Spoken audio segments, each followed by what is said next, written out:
good friends of mine too. I think what we need to do is turn that chair to the corner, and then both of you slide down towards me. A little bit closer. Sorry, sweetheart? Okay, I'll work there. I love getting close to you. And then this one will be on the two of you. All right. And then that way one's on me, or on the three of us, and this one's on the two of you. So, let's see, we hit this It's a guy. little bit tight here. All right. And I'm thinking that my voice is normally short. I'll just speak loud, and that way both mics will be picking me up. I'm kind of worried about that mic. Well, the good news is that's got its own audio. So this mic's on that audio, so I'll have two audios. Okay. All right. Hi, welcome back to Celebrating Culture. We're here today in Teresa? Accitrezza. And I'm with Alfred and Esther, who do You, Me, and Sicily. And this is just a thrill for me to be with them because as a New Orleans Sicilian, these guys are doing what we all dream of. They've come back and become expatriates in Sicily, and they know Sicily so well. It's what we want to do. When you come to Sicily, you need to find their tours and look at their videos to prepare yourself to come here. Alfred, I want to welcome you to the show. And Thank you so much for having us. It is truly an honor. So tell me a little bit about how you guys got started. Then this is just going to be a little bit, then we'll cut it. Okay. Well, Alfred has been coming and going Wait, back. we already heard her version. How about my version? Wait a second, you don't understand. You don't understand, honey. Stop. Sorry. He's editing it. He's editing Just it. joking around. It's the Do you know what stick. Come on. Stronzo is? Bloopers. Okay, basta. Well, Alfred has been coming and going here to Sicily over 22 years, and I came here first in 2014 and haven't left. Perfect. All right, so then I'm going to do this, the cut out, and then I want to go back to, I want to have a little bit more discussion with the two objects. All right. Let's just do those first. Okay. So Michael Santo's a friend of yours. He's a friend of mine. He was very involved. You mentioned the lynching in New Orleans, and he, God bless him, because he contacted us about getting that apology done, and that has become a very big thing. Monumento. The Columbus statues, and it was the timing couldn't have been more important because that lynching led to the Columbus statues being erected, and now that they want to take them down, we have to educate people on why the statues went up. So Michael's the key guy on that. Michael's a warrior. He's a good pal of mine. He's one of those. I'm a Massachusetts lawyer. He's a New York lawyer. Oh, boy. So he's a tough customer. I guarantee you that much, all right? So seriously, they did a great job. The guys in New York have done a great job. There's a lot of organizations over there. They beat down the movement over there to take the statues down. I'm not sure exactly what the status is in New Orleans. Is the Columbus statue up? We didn't have a Columbus statue. We had a monument to the immigrant that was put up by the Italians, but it was to all immigrants. Oh, okay, good. So we have escaped that deal, but we lost Columbus Day. They no longer celebrate Columbus Day. It's a shame. And we are challenging the city on that. And actually, I went to Tivoli on my way here because we have a Tivoli Park that they've now taken away from us. Well, I know up in my neck of the woods in New England, the name is called Indigenous People Day. Is that correct? Yes, that's where we're going. All right, and it's usually how they started over there is they started with the Native Americans. But I often wonder, what about the people who the Native Americans displaced? What happened to them? Yeah. Have you ever thought that? The hundreds of thousands of years of people who crossed the Bering Strait and emigrated down. What's up with those people? It's so complicated, and on one end, in California, we actually had Indigenous People Day was the last Friday in September. So it's almost like they have to move it to cause conflict. I mean, because we all embrace all cultures, and there's no need to do something that takes away from the Italians to create a day. It seems like it's being done intentionally with that whole part is a different story, but we have a lot of education to do. We've made a great film about it, and the Russo family and NIAF sponsored our film. So we're working with Michael Santo, and when you guys said that, I'm so glad to hear that you're friends with Michael. Well, I'll tell you the other fellow who's there are a few jewels in the United States of America, and as I was saying to you earlier, Gaetano Cipolla, Professor Gaetano Cipolla from Sicily is the largest and most powerful, I believe, Sicilian American association there is. They have a list of books that they've published. I think it's over 100. Gaetano Sicilian is a language. poet. If they have poetry going back, I don't know, 300 years, 250 years. Their books are left side Sicilian, right side English. We've had him on the Stop show and think several about that, times. okay? He's He's done a great job. That outfit has done a great job keeping the fire burning for Sicily in the United States. Well, speaking of that, one of the things that's been on my mind, and you guys did a show about it, was Salvatore Catalano. Yeah. And tell me that story. What a disgrace that this man, who was a Sicilian hero, you don't read about it in history books, you don't hear about him. If you stop and think about it, that period, and I don't know how much your audience knows about it, but you know, it was in 1804 that he came into the picture. And let me just give a little bit of a background, because in the big picture, when you look at it, the Kingdom of Two Sicilies in that period, Ferdinand I, was the United States' first ally. Yes. It was shortly after the revolution that this happened. So the Barbary, the pirates have been, the history of pirates is very long here in Sicily and southern Italy and so forth. And we're talking about the period of Jefferson, where the pirates would, you know, first of all, I just heard something. Did you hear that? Yeah. You could toss it to me. I will. Feel free. No. Remember we Just said, feel wait. free. I set it up and then you tell the story. Remember I set it up. But you don't We need had a agreed of it. 25-minute intro. Yeah, you do. You Yeah, need a like 3 background. minutes. You need a background. That's one reason why I do save, because sometimes, hopefully we're going to be good. What happened? Battery. Battery. Oh, That was great that you're paying attention, because I kind of leaving the cameras. Oh, I'm very trained to Esther is the best listen. about this. You are, bunny. I know.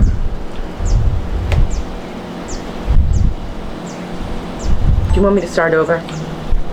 Yeah, and actually what's good is, because I'll come over here, because really, this camera's on you guys, and I was thinking I should have probably, when you're talking to me, you're not facing either one of the cameras. So we were talking a little bit. Well, you can take, Yeah. like reaction shots. You can drop I will that. have that. So Yeah. that's why I had this, but we're good. We're Okay, rolling all right. again. We got Mike. You Yeah, we talking? got 10 minutes. Ready? Okay, yep, go ahead.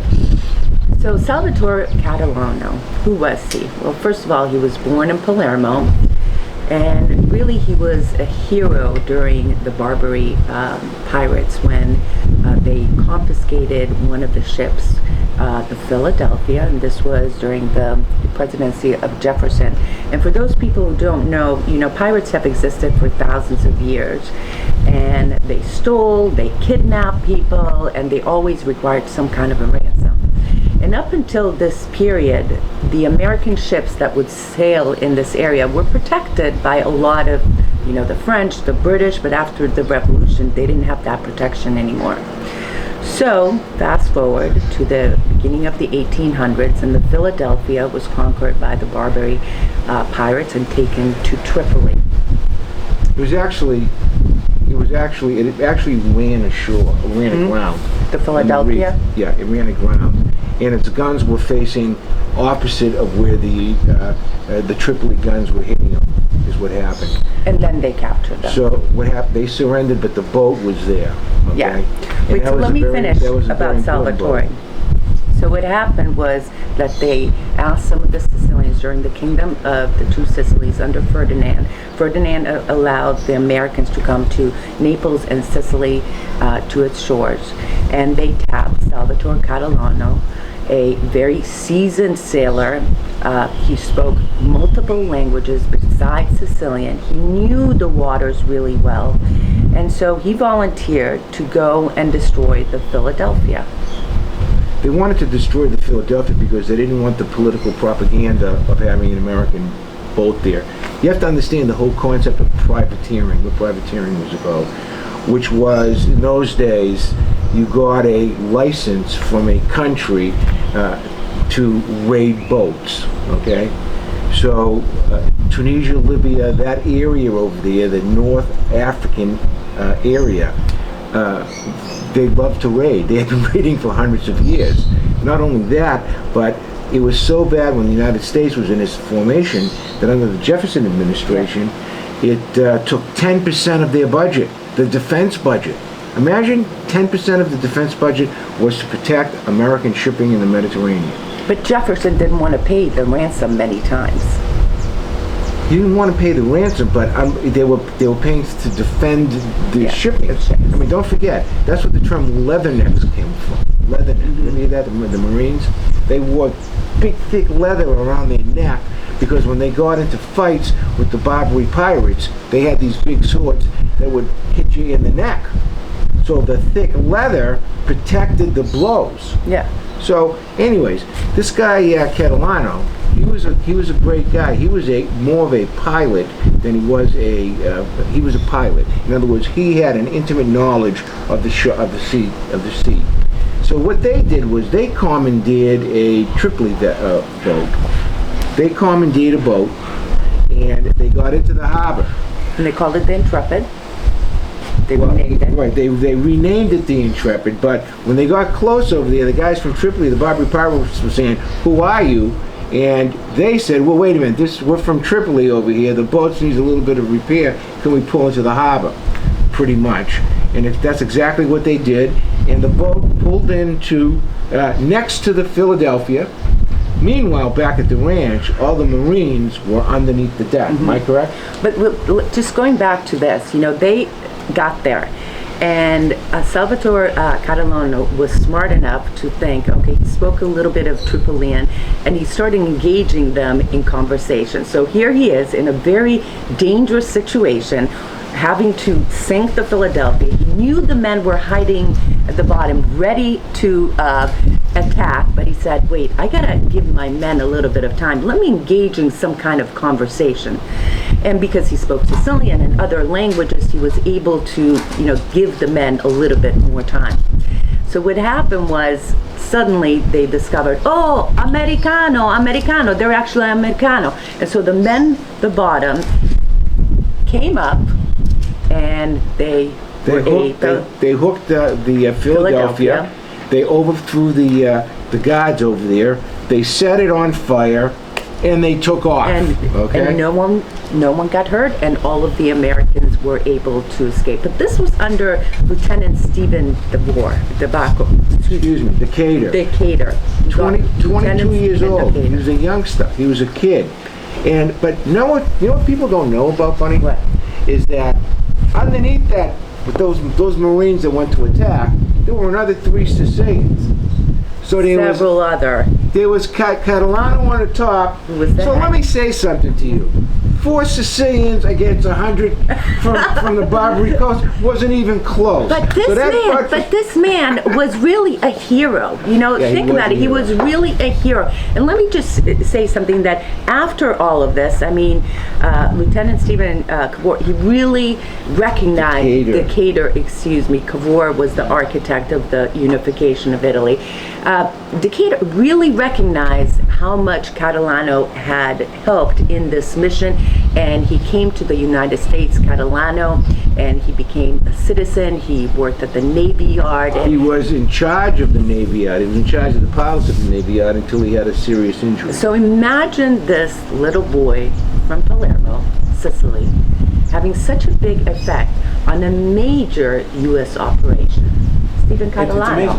It's amazing. So in New Orleans, we have Decatur Street, and there's Decatur, Georgia. There's Decatur, Illinois. Right. Stephen Decatur was America's hero until Andrew Jackson became the hero after the Battle of New Orleans. He was killed in a duel. Yes. Yeah. He was only 23 or 24 and years old. And his name is now not a big deal, except for, you don't read that much about him in the history book. I do. Or we're a little bit of a different situation. But Catalano is another one of those unknown examples of Sicilians making incredibly important contributions to America and the West. One of the things I think that you don't see movies about the Barbary Coast Wars. You see the Civil War done over and over and over again. But the Barbary Coast Wars, those countries were coming to Sicily and kidnapping All Sicilians. over the shores. And they were bringing them back as slaves. Right. And they had told Jefferson that if you don't pay us the money, we're going to take your merchant sailors and Right. make them slaves. Right.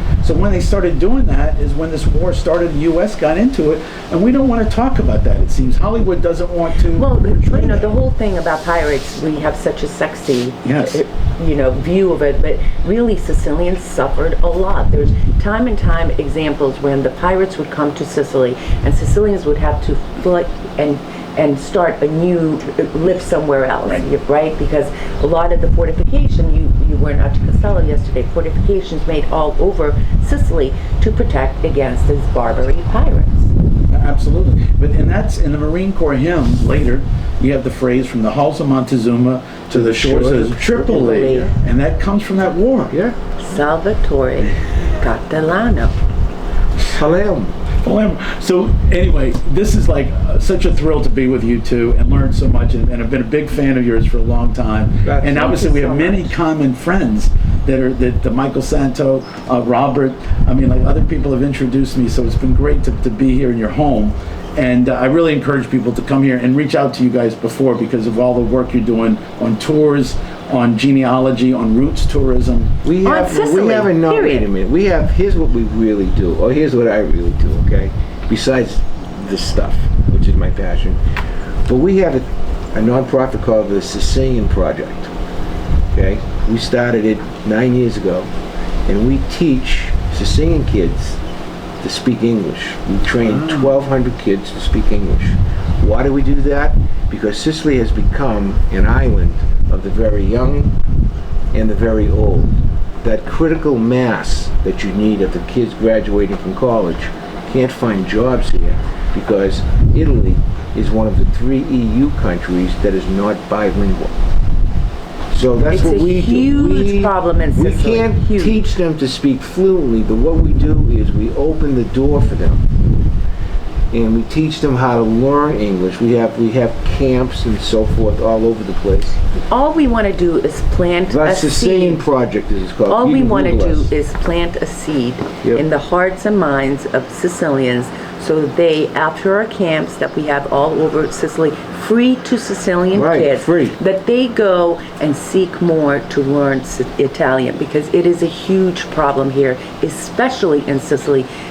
English is a second language. The number of hours are being cut all over the schools because of the government's some kind of wisdom. That's one of the things that they cut. So if someone wants to contact you guys, there's 2 websites. What is your union? We have 3 websites. What are they? Okay. Number 1 is www.youmeandsicily.com. That's our video and tour business. And we have thesicilianproject.com, and that's our nonprofit. And then we have alfredzappala.com. That's the legal stuff that he does for here in Italy. He has a law partner here. Those are our 3 sites. I want to say thank you so much. It was very fortuitous, that our paths crossed, and great to hear that we have so many friends, and I'm looking forward to having you on our show. Yes, and Michaela's a good friend too. So we will talk about. Mussolino? Yes. Give him my regards. I will. Please. He's a good friend. Esther, I want to thank you for being on this show. And Alfred, pleasure. Thank bless you. you. And stay tuned. We'll be right back with more of Celebrating Culture. Perfect. You have 8 minutes to get your crap together I here. know. Let's go, babe. And I'm not going all Uh-oh, over. this is red. Well, I was afraid it would burn out at some point because I didn't. Do you think it red as in Red like is gone? nowhere. Well, but I was seeing that this was still Okay. moving, and that's why I kept checking this because I was I afraid know. that I hadn't charged it enough. But you know what I did bring? Actually, All right. I brought my tablet here so I could actually download it and put it in to test it. Do you want a glass of wine? Sure. White or red? I'll go with red. I've been drinking a lot too much. How about me? Vodka? Yeah. Rocks, lemon. And don't be cheap. You know, I busted chops, but she's a very highly competent woman. She has to put up with my bullshit, so. You're just a Boston guy. Huh? You're just a Boston I'm just an asshole from Boston. Yeah, my boss, Roger Carboni, was my boss. And Roger loved So him. you know. I know. Roger would bust on me all day long, but he called me his 4th son. He had